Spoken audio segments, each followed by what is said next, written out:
I didn't go looking for this. That's the first thing you need to understand.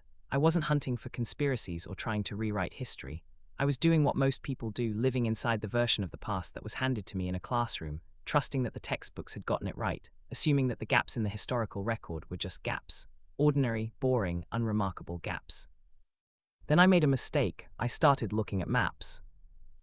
Not modern maps, old ones, cartographic documents from the 16th, 17th, and 18th centuries, the kind you find in the digitized archives of European libraries that most people never bother to visit, even online. And on those maps, something kept appearing that shouldn't have been there. Cities, enormous cities. Cities with names I didn't recognize, marked at latitudes where official history tells us there was nothing but wilderness. Trade routes connecting them. Ports labeled in languages that didn't match the cultures we're told controlled those regions. Entire civilizations sketched with the casual confidence of cartographers, documenting something they considered common knowledge. And then those cities disappeared, not just from the land, from the maps, from the books, from the memory of history itself. I want to talk to you today about Tartaria, not the Tartaria of forum threads and amateur YouTube videos, though we'll get to why those sources became necessary. I want to talk about the Tartaria that appears in the historical record before someone decided the historical record needed to be cleaned up. The Tartaria that cartographers from Amsterdam to London marked as one of the largest nations on Earth. The Tartaria whose sudden absence from history has never been adequately explained. And I want to ask the question that every piece of evidence I've encountered keeps forcing me back to. What if Tartaria wasn't just a civilization? What if it was a power system? What if the civilization we erased was the civilization that had already solved the problem we think we solved in the 19th century? What if they had free, wireless, global energy? And what if erasing them was how someone else got to sell us the alternative? Let's start where the evidence is hardest to dismiss, the maps. The 1570 Utala's World Atlas, the Thutram Ubus Taram, considered the first true modern atlas of the world, marks Tartaria as the largest nation on the planet by landmass. Larger than China, larger than the Ottoman Empire, larger than all of Europe combined. It stretches from Eastern Europe across Central Asia through Siberia and down toward the Pacific. It is not a vague, speculative territory with dotted lines and question marks. It is drawn with the same confident cartographic authority as France or England. Cities are named, rivers are charted, the internal geography is detailed.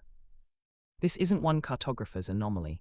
The same territory appears in maps by Mukata, by Hundos, by Blur, by Sensun, by De Witt. For nearly 3 centuries, the Mutmutkas of Europe, the most sophisticated geographic intelligence of their era, agreed that Tartaria existed, that it was vast, and that it was a functioning civilization of enormous scale.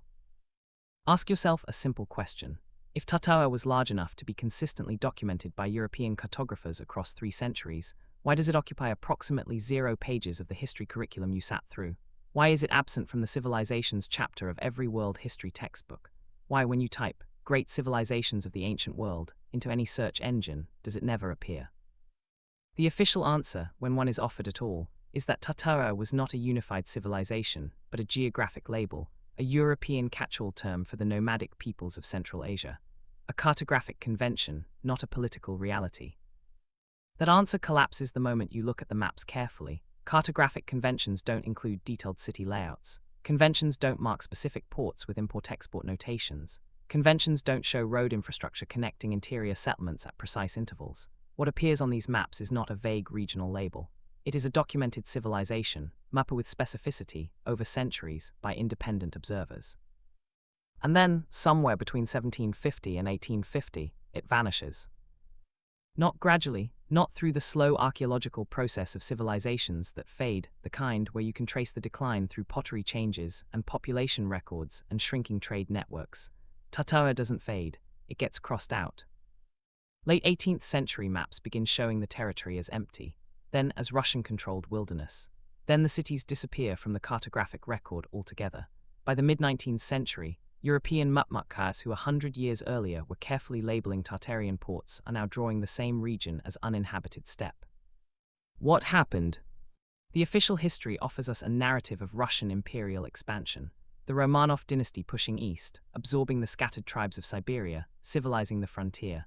We are told the territory was always sparsely populated. We are told the earlier maps were exaggerated or mistaken. We are told there was nothing there worth documenting. But then the mud floods started showing up in the research. I need you to sit with this evidence carefully because it is genuinely strange and it does not have a satisfying conventional explanation. Across Siberia, the Yards, Central Asia, and large portions of what is now Russia, there is a persistent archaeological anomaly. Buildings, not ancient buildings, but structures from the 17th, 18th, and early 19th centuries that are partially buried, not buried by centuries of sediment accumulation. Buried as if an enormous quantity of material arrived suddenly and covered the lower portions of the structures, while leaving the upper portions intact.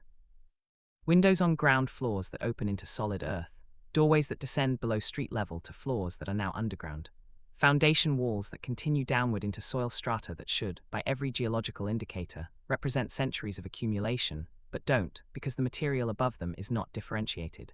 It is uniform. It arrived at once. The locals in these regions have explanations passed down through generations. A great flood, they say, not a water flood, a mud flood, a wave of material that swept across enormous distances, burying everything up to a certain height, then stopped. Geologists who have examined these sites without a predetermined conclusion acknowledge the anomaly. The sediment layers don't behave the way they should if this were slow accumulation. The material is too uniform, too undifferentiated, too consistent across too large an area. Something happened, something large enough to bury a civilization to a depth of several meters across a territory spanning thousands of miles. And whatever that something was, it coincides precisely with the disappearance of Tartaria from the cartographic record.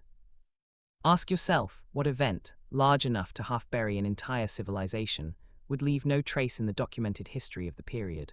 What catastrophe of that magnitude gets omitted from the historical record of every surrounding culture? How does something that enormous become a silence?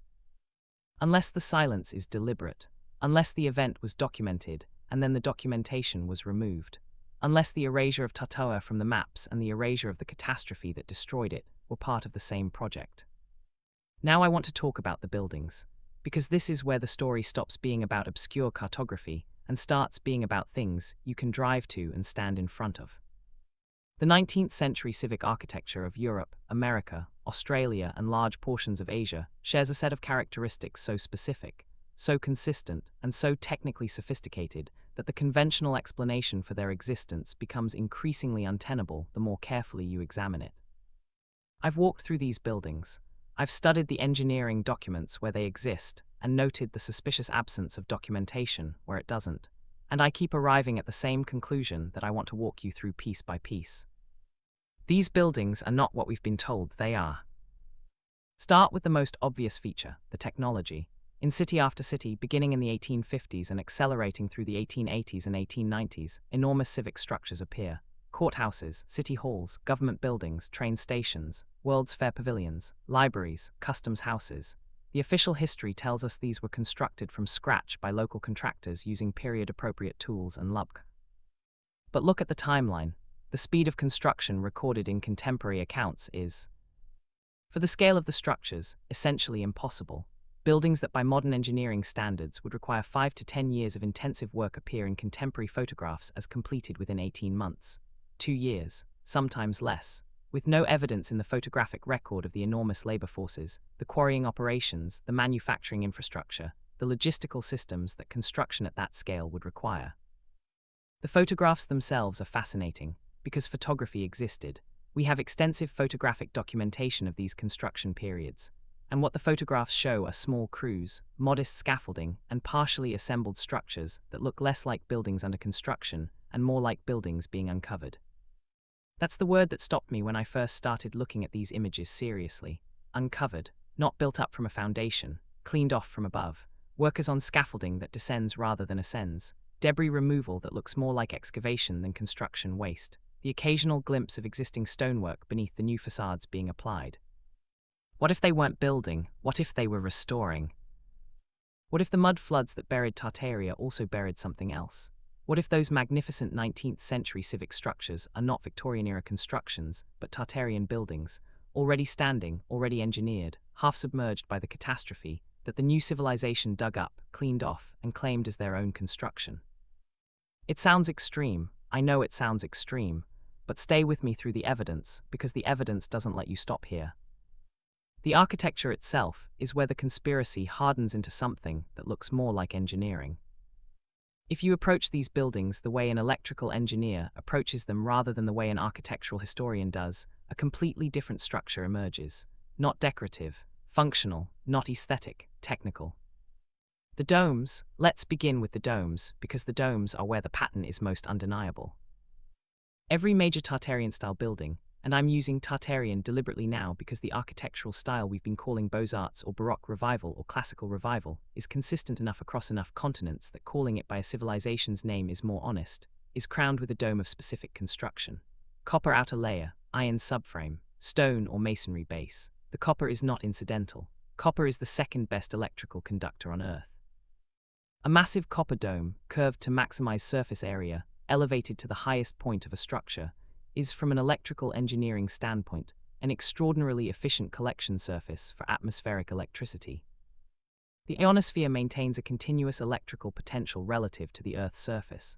The difference in charge between the top of the atmosphere and the ground is measurable, consistent, and enormous.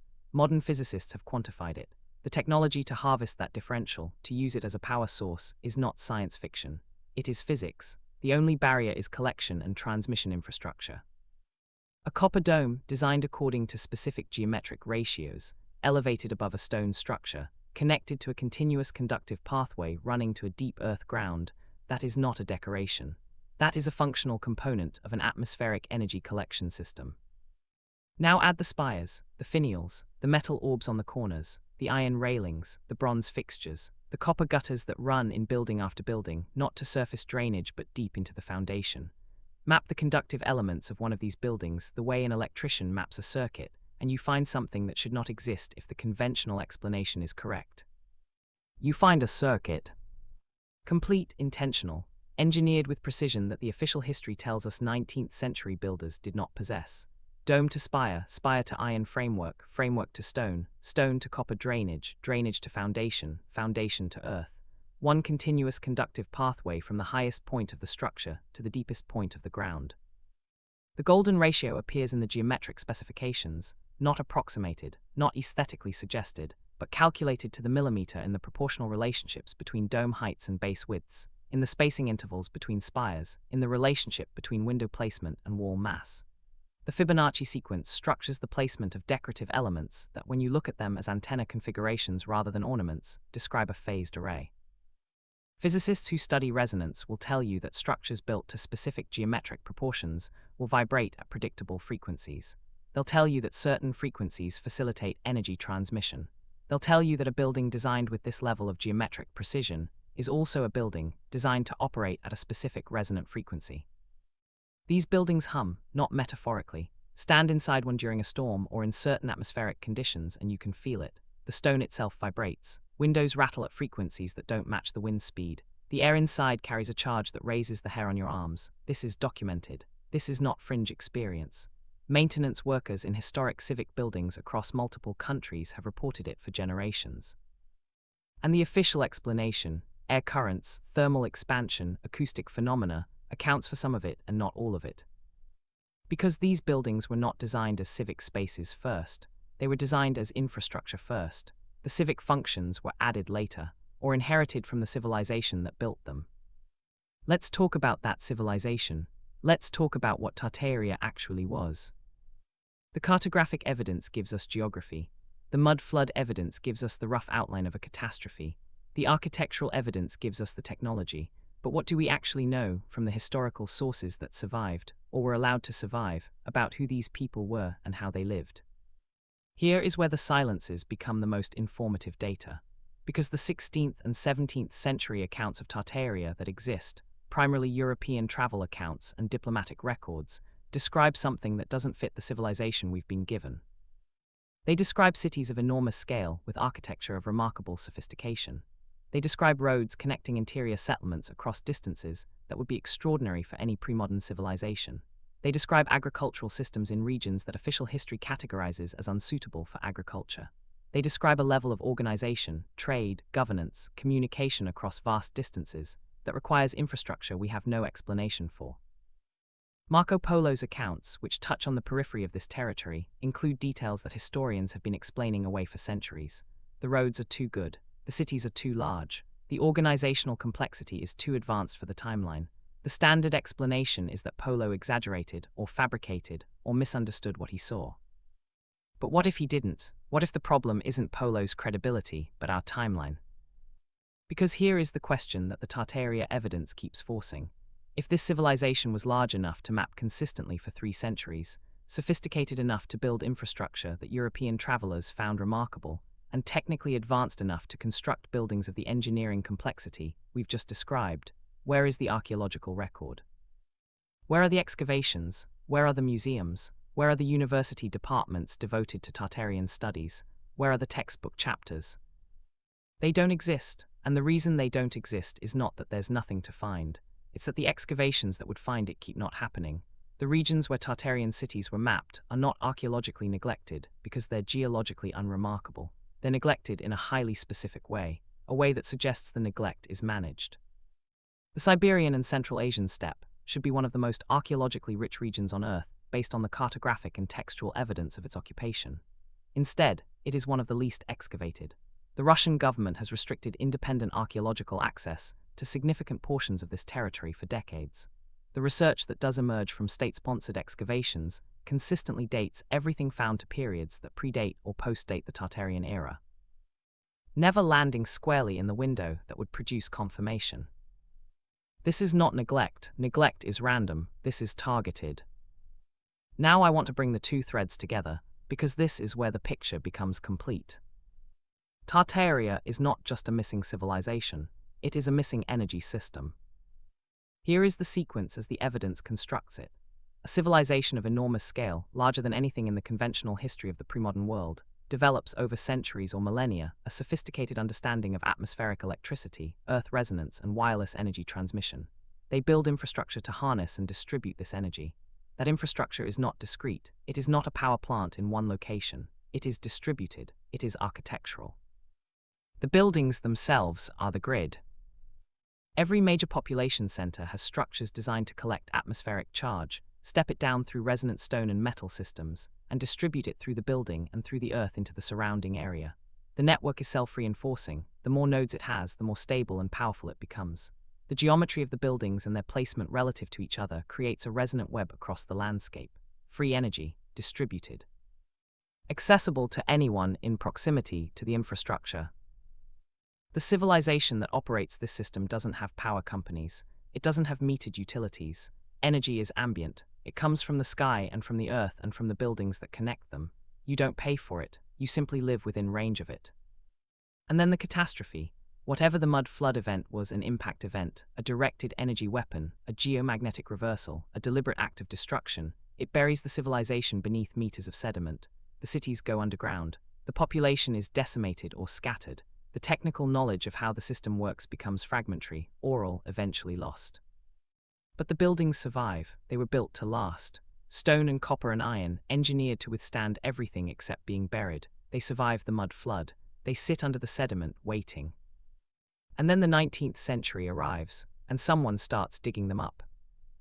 This is the part of the theory that I find most extraordinary, not because it's the most speculative, it's actually one of the better evidenced elements. It's extraordinary because of what it implies about the last 200 years of human history. The orphan children, the foundling hospitals, the histories we've been given of 19th century America and Europe are populated with an anomalous number of foundlings, children of unknown parentage, appearing in enormous quantities in institutions specifically established to receive them. The orphan trains of America, which transporting hundreds of thousands of children from eastern cities to rural placements between 1854 and 1929, are explained as responses to poverty and urban overcrowding. The enormous foundling hospitals of Europe, which at their peak were receiving tens of thousands of children annually, are explained as responses to illegitimacy and destitution. But the numbers don't work for those explanations. The volume of parentless children appearing in the historical record of the mid-19th century is consistent not with poverty, but with depopulation, with a population that was suddenly, catastrophically reduced and replaced. What if the people running the foundling hospitals and the orphan trains were not responding to a social problem? What if they were managing the aftermath of a catastrophe? What if the children without parents were children whose parents had been lost in the event that buried Tartaria? What if the repopulation of the 19th century world was, in part, the dispersal of Tartarian survivors? And what if the people directing that repopulation were also the people excavating the buried buildings? The people who found the Tartarian infrastructure intact beneath the sediment and understood, either immediately or after study, what they had found. Imagine that discovery. You dig into a hillside that your maps tell you was once a city. You find a building. You find it largely intact. You clear the sediment from its windows, restore its doors, open its interior, and you find a building that hums, that generates measurable electrical charge, that, when the atmospheric conditions are right, illuminates without any power source you introduced. What do you do with that knowledge? If you are a person of conscience, you restore the system. You learn how it works. You distribute the knowledge. You give humanity back the energy infrastructure it lost. If you are a person of a different character, a character more concerned with power and profit than with human flourishing, you do something else entirely. You take the buildings, you retrofit them with conventional interiors, you invent a history for them. You commission architectural historians to document their construction by conventional means, complete with workers and scaffolding that you stage for the photographs. You claim them as your civilization's achievement. And then, critically, you begin developing a replacement energy system, one that you own, that you can meter, that you can sell. The timing of the Tartarian building's appearance in the historical record and the timing of the development of centralized electrical power are not coincidental. They are the same story told from two different angles. The buildings appear dug out and repurposed in the 1850s, 60s, and 70s. Edison establishes his first commercial power station in 1882. By 1890, the race to electrify the world through wired infrastructure is in full motion. By 1910, the construction of buildings in the Tartarian style has essentially ceased. By 1920, the systematic removal of conductive elements from existing buildings has begun. The sequence is a business decision. The Tartarian grid was competition. It was free, distributed, and already installed. The only way to establish a profitable, centralized energy system was to make the Tartarian system inoperable. You couldn't demolish all the buildings, there were too many and they were too massive, but you could remove the critical components. The copper domes, the iron spires, the deep earth foundation connections, the metal pathways through the masonry. Restoration and modernization, that's what the historical record calls it. Safety improvements, architectural updates, progress. It was decommissioning. It was the deliberate destruction of a global energy system that had been operating, in ruined and buried form, for centuries, and that had been partially restored and then consciously suppressed in order to protect a new economic model built on energy scarcity. Tesla knew this is not a tangential point. Nikola Tesla, who spent the formative years of his career studying precisely the kind of atmospheric electricity and earth resonance that the Tartarian architecture appears to have harnessed, who built Wardenclyffe Tower as a demonstration of wireless energy transmission, who claimed consistently that the earth itself was a conductor that could distribute electrical energy without wires, Tesla was not inventing a new technology. He was recovering a lost one. The patents he filed describe systems that are functionally identical to what the architectural evidence suggests the Tartarian grid was doing: atmospheric charge collection, resonant amplification, earth-grounded distribution. He wasn't working from theory, he was working from observation of existing systems, of buildings that still, in his era, retained enough of their original components to demonstrate their original function. And then his funding was pulled, his tower was demolished, his laboratory was seized, and history was written to make him a brilliant eccentric who had been chasing an impossible dream. It wasn't impossible, it was already built. The academic reflex to dismiss all of this is understandable. I felt it myself. The human mind resists revisions to its foundational framework. We are taught from childhood that our civilization represents the pinnacle of human development, that we have progressed from primitive origins to present sophistication along a single unbroken line, that everything before us was less advanced, less capable, less organized. Tartaria breaks that model entirely, not because it requires us to believe in magic or in alien intervention or in any of the more dramatic alternative history claims. It requires only that we accept something that actual evidence supports, that human civilization is older than we are taught, that it has risen to sophistication and fallen to catastrophe more than once.